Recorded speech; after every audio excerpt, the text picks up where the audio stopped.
मानस तुम्हें लगता होगा तुम्हारा है, मैं सत्य कह रहा हूं। मेरे 20 सालों से कथा करते करते का जो अनुभव है वो बता रहा हूं। मुझे लगता है महादेव उसको ही बुलाता है, उसको ही लाकर यहां बिठाता है जिसके जीवन की बड़े बड़े संकटों को विनाश करने वाला होता है और जिसके जीवन में सुख को भरने वाला होता है। मेरा नाथ उसे बुलाकर शिव महापुराण में बिठा देता है।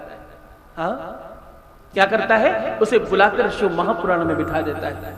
तुम जब कोई शुभ कार्य करते हो तो तुम्हें जीवन में सुख मिलता है, जब तुम कोई अशुभ कार्य करते हो तो तुम्हें जीवन में दुख मिलता है। और कौन दुखी नहीं है? कौन ऐसा है जो दुखी नहीं है? और कौन ऐसा है जिसके जीवन में किसी भी प्रकार का कोई संकट नहीं है? बहुत गौर से सुनना। अब तुम योगी की कथा सुन रहे हो, तुम महादेव की कथा सुन रहे हो, इसलिए बिल्कुल मन लगाकर एकांत में बिल्कुल शांत चित्त होकर इस गाथा को अपने आत्मसार करना। कौन दुखी नहीं है और किसे अपने जीवन में किसी भी प्रकार का कोई संकट नहीं है? कौन है जिसे किसी भी प्रकार का कोई कष्ट नहीं है?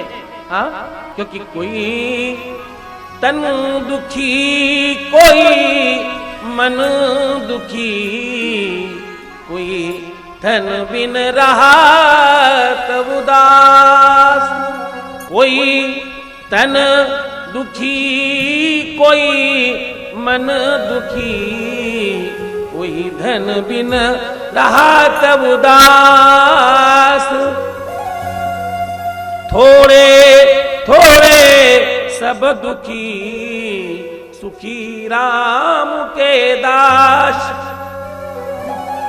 परमात्मा के जो भक्त हैं वही सुखी हैं। शिव महापुराण प्रारंभ करने के पहले तुम्हें यह सब बात जाननी बहुत आवश्यक है।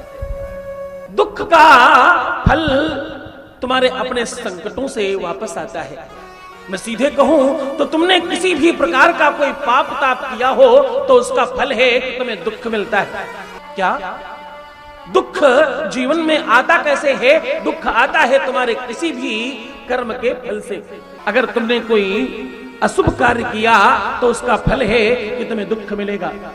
तुमने कोई शुभ कार्य किया तो उसका फल है कि तुम्हें सुख प्राप्त होगा। हाँ, शिव महापुराण कहती है जीवन में अगर तुमसे जाने अनजाने भी किसी भी प्रकार का कोई पाप हो रहा है, ऐसा तो कोई ही। एक तरफ मैं तुम्हें कह रहा हूं ऐसा कौन है जिसके जीवन में दुख नहीं, और दूसरी तरफ मैं तुम्हें कह रहा हूं ऐसा कौन है जिसके जीवन में किसी भी प्रकार का पाप नहीं हो रहा। गौर से सुनना। तुम्हारे जीवन में तुम जहां रहते हो, यहां जो भी तुमसे अच्छे बुरे काम हो जाएं, ये जब तुम किसी शुभ तीर्थ में जाते हो, किसी मंदिर में जाते हो, किसी देवालय में जाते हो, वहां जाने से नष्ट हो जाते हैं। क्योंकि अन्न क्षेत्रे कृतं पापम पुण्य क्षेत्रे विनश्यति। पुण्य क्षेत्रे कृतं पापम वज्रलेपो भविष्यति। पुण्य क्षेत्र में किया हुआ पाप, जो भी तुम्हारे अन्न क्षेत्र का, जहां तुम रहते हो, जहां रोजमर्रा के काम करते हो, वहां अगर तुमसे कोई पाप हो जाए तो वो मंदिर में, देवालय में, तीर्थ में जाने से नष्ट हो जाता है। लेकिन अगर कोई तीर्थ में पाप हो जाए तो वो विश्व के किसी भी कोने में जाने से नष्ट नहीं होता। वज्रलेपो भविष्यति। और उस पाप का फल है कि तुम्हारे जीवन में पितृदोष, वंशदोष और नैसर्गिक दोष बनते हैं। तुम्हारे जीवन में नाना प्रकार के दोष उत्पन्न होते हैं और तुम्हारा वंश और कुटुंब दुखी हो जाता है। क्योंकि काया से जे पातक होई, बिनु भोगे छूटे नहीं कोई। जो भी तुम्हारे शरीर से पाप होंगे वो तुम्हें को भोगना पड़ेगा। अवश्यमेव भोक्तव्यम कृतकर्म शुभाशुभम। शुभ और अशुभ कर्मों का फल हर किसी को प्राप्त होता है। अब सारी चीजों का सार बता रहा हूं। तुमने अन्न क्षेत्र में पाप किया, पुण्य क्षेत्र में जाने से नष्ट हो जाता है।